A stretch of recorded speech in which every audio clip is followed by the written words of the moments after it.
அண்மை செய்தியை பார்த்து வருகிறோம்.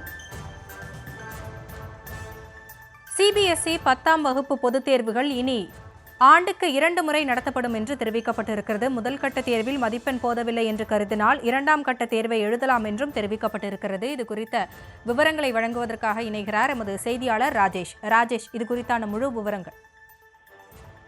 வணக்கம். சிபிஎஸ்இ ஒரு புதிய முறையை அறிமுகம் செய்திருக்கிறது. வழக்கமாக பொதுத் தேர்வுகள் என்றால் ஆண்டுக்கு ஒரு முறைதான் நடைபெறும். ஆனால் இனிமேல், அதாவது 2026ஆம் ஆண்டு இந்த நடப்பு கல்வியாண்டிலிருந்து 10ஆம் வகுப்பு பொதுத் தேர்வுகள் ஆண்டுக்கு 2 முறை நடைபெறும் என்ற ஒரு அறிவிப்பை வெளியிட்டிருக்கின்றது. அதாவது இது 10ஆம் வகுப்புக்கு மட்டும்தான். 12ஆம் வகுப்பை பொறுத்தவரை அது போன்ற எந்த முறையும் தற்போது அறிவிக்கவில்லை. இது எதற்காக இந்த ஆண்டுக்கு 2 முறை என்றால், வழக்கமாக நமக்கு தெரியும், இந்த பிப்ரவரி அல்லது மார்ச் மாதங்களில் பொதுத் தேர்வு நடைபெறும். அதுபோன்று முதல் முறை தேர்வு கட்டாயம் நடத்தப்படும்.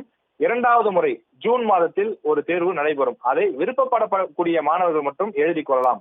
ஏனென்றால் முதல் முறை எழுதக்கூடிய தேர்வில் போதுமான மதிப்பெண்கள் அல்லது அதிக மதிப்பெண்கள் பெறவில்லை என்றால் அந்த மாணவர்கள் 2வது முறையாக நடைபெறக்கூடிய பொதுத் தேர்வை எழுதி அவர்கள் அதில் கூடுதல் மதிப்பெண்களை பெற்றால் அந்த மதிப்பெண்கள் அல்லது 2 தேர்வுகளில் எந்த மதிப்பெண் அதிகமாக இருக்கிறதோ அதனை அவர்கள் எடுத்துக்கொள்ளலாம் என்பது இந்த திட்டத்தினுடைய நோக்கம். இது எதற்காக கொண்டு வரப்படுகிறது என்றால், வாழ்க்கையில் ஒரே ஒரு முறைதான் பொதுத் தேர்வு நடைபெறும். அந்த பொதுத் தேர்வை எப்படியாவது நன்றாக எழுதி நல்ல மதிப்பெண்களை எடுத்துவிட வேண்டும் என்ற அழுத்தம் மாணவர்களிடம் இருக்கின்றது. அதே நேரத்தில் தேர்வு நேரங்களில் பல மாணவர்களுக்கு உடல்நிலை சரியில்லாதவும் சென்று விடுகின்றது.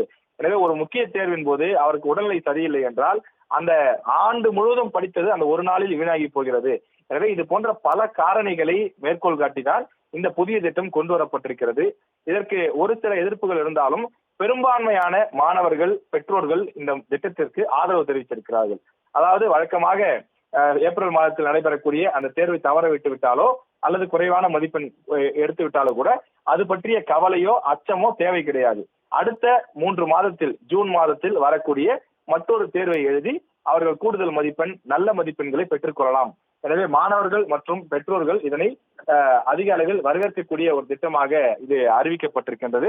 எதிர்காலத்தில் இது 12ஆம் வகுப்புக்கும் கொண்டு வரப்படும் என எதிர்பார்க்கப்படுகின்றது. இந்த திட்டத்தை பொறுத்தவரையில பல வெளிநாடுகளிலும் இது போன்ற திட்டம் இருப்பதாகவும், எனவே இந்தியாவில் இப்போது அறிமுகப்படுத்தப்பட்டாலும் உலக நாடுகளுடன் இந்த திட்டம் ஒத்துப்போகும் என்றும் கல்வியாளர்கள் தெரிவித்து வருகிறார்கள்.